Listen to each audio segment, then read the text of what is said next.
మన ఆహాలో పనిచేస్తున్న ఈమె నేనే చేసేస్తాను సార్ అంటే ఆహాలో చాలామంది యూత్ ఒక 40-50 మంది పిల్లలు అక్కడక్కడ తిరుగుతూ ఉంటారు అనమాట.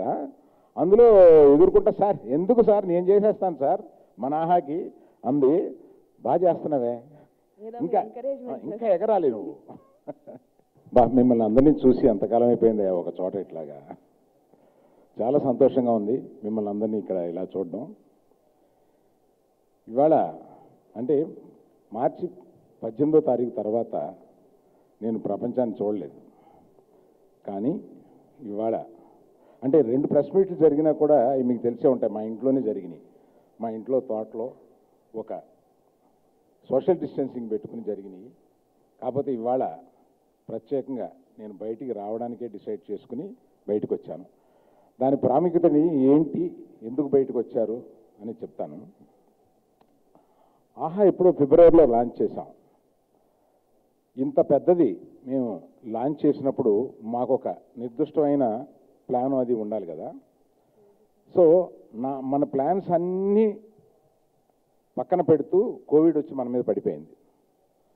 బట్ అంతకుముందే మనకి ఈ మన ఆహాని ఒక నెక్స్ట్ లెవెల్కి తీసుకెళ్ళడానికి మనం ఏమేమి చేయాలి అని ఆలోచించినప్పుడు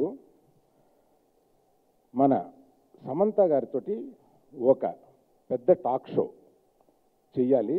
చేసి దానికి ఎంతోమంది సినిమా ఆర్టిస్టులు కానీ స్పోర్ట్స్ పర్సనాలిటీస్ కానీ వీళ్ళందరూ వచ్చి అందులో పాల్గొంటే అది ఒక పెద్ద షో అవుతుంది కదా. ఇది నార్మల్గా అన్ని టాక్ షోల్లాగా ఉండే షో కాదు. ఈ షోలో ఒక ప్రత్యేకత ఏంటి అనేది ఆమె వచ్చినప్పుడు సమంత గారి ద్వారానే వింటా ఉన్నాం. ఇప్పుడు ఆహా వాళ్ళు అన్ఫోల్డింగ్గా ప్లాన్ చేశారనమాట. అంటే నేను మాట్లాడిన తర్వాత సమంత గారు వచ్చిన తర్వాత ఈ తెర ఏదో కట్టారు. ఆ తెర ఎందుకు తెరుస్తారు ఇవన్నీ మనం చూస్తూ ఉంటాము. మాకు ఇలాంటి పెద్దది పెట్టినప్పుడు ఎంత పెద్దవాళ్ళం అయినా కూడా భయం వేస్తూ ఉంటుంది కదా ఎలాగా ఏంటి అని.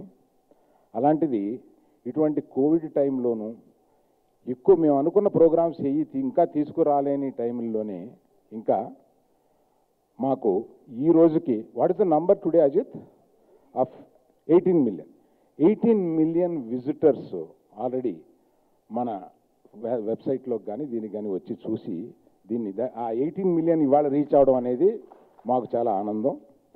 సో ఇటువంటి దీన్ని నెక్స్ట్ లెవెల్కి ఏమి తీసుకెళ్తున్నామో అందులో ఏమేమి రాబోతున్నాయి అనేది దీపావళి రోజున మళ్ళీ మీ అందరినీ కలిసి ఆ దీపావళి రోజున చాలా పెద్ద ప్రోగ్రాం ఒకటి ఉంది.